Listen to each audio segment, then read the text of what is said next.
Today I want to talk about Richard Ford's trilogy of novellas, Women with Men, and its impact on my novel, The Forest, which takes place in Budapest. The first and the third stories take place in Paris, so there's one similarity. But Women with Men, the first and the third stories in particular are about people who are displaced in a different situation, and how this alien environment affects them, and how also they can try to take that meaning back from their experience in that alien environment, say Paris, and bring it back to America and still have it have some meaning. Like if I spend 3 or 4 years in Paris as a student and then I go back to the United States, how will I make that continue to have meaning? I used to know 2 sisters in Boston that spent some time in Paris, and that's all they ever talked about is that 1 year they had in Paris, and it seemed to be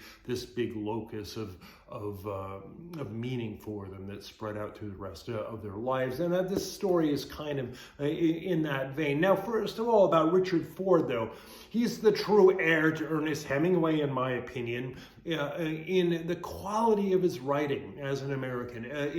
And the fact that Hemingway, like Richard Ford, was called a minimalist, but neither of them are minimalists. That they both have an incredible command over the language, and you get the feeling that each sentence, each word was picked very, very carefully. And Richard Ford is brilliant with very long sentences, with many contradictions. He's perfect at sort of conveying the uncertainty that characters have, and also the psychological space between 2 people. That's all about nuance, all about inflection, things that have meaning that are unsaid, tiny little details that mean so much more. In that regard, maybe he is a minimalist, but the language is just so rich and it's so spiraling and so tremendous, in my opinion. So anyway, the first story was the biggest impact on The Forest, and it's about a guy who goes on a business trip to Paris and meets this woman, and he wants to have an affair with her, cheat on his wife, and this woman has a little kid, and he tries to ingratiate himself to the little kid as part of his ploy to seduce this woman.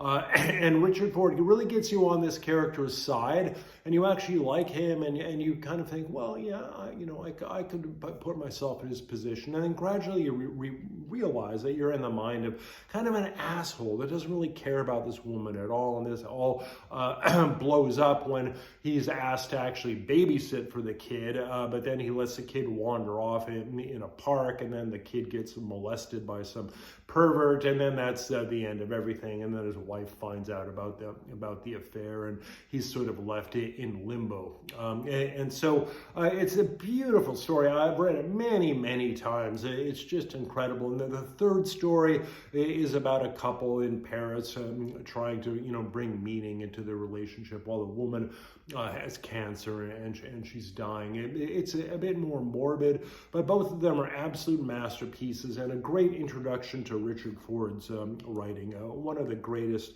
American writers of the last 50 years, in my opinion. Now, how was it an influence on The Forest? Well, The Forest takes place in Budapest, and it's about a man. He's not going there to cheat on his wife. He goes to Budapest on a whim. He's a successful,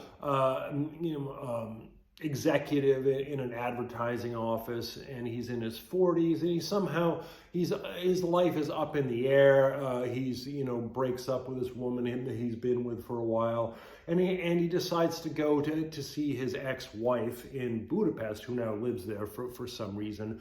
But when he goes there, he meets this waitress, and he sort of hovers back and forth between the ex-wife, trying to get some meaning out of that, and then this waitress who has a boyfriend, and it's just kind of this bizarre kind of overlapping love triangles. And it's I made it very, very mesmerizing. I've been to Budapest many times. It's a beautiful city for walking.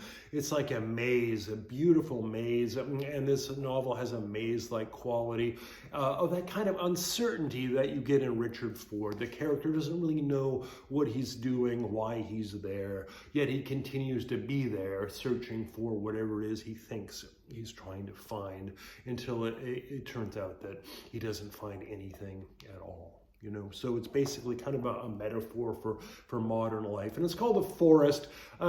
Partially, I named it after the Cure's song, The Forest. He says the girl was never there; it's always the same, lost in a forest. And also Dante's Inferno, which says, you know, midway through life's journey, it was as if I was caught in a forest, and that's how Inferno starts out. So anyway. These novels have a lot to do with each other, okay? So I encourage you to check both of them out if you're a fan of really beautifully written, intricate literature that takes about Americans in Europe, okay?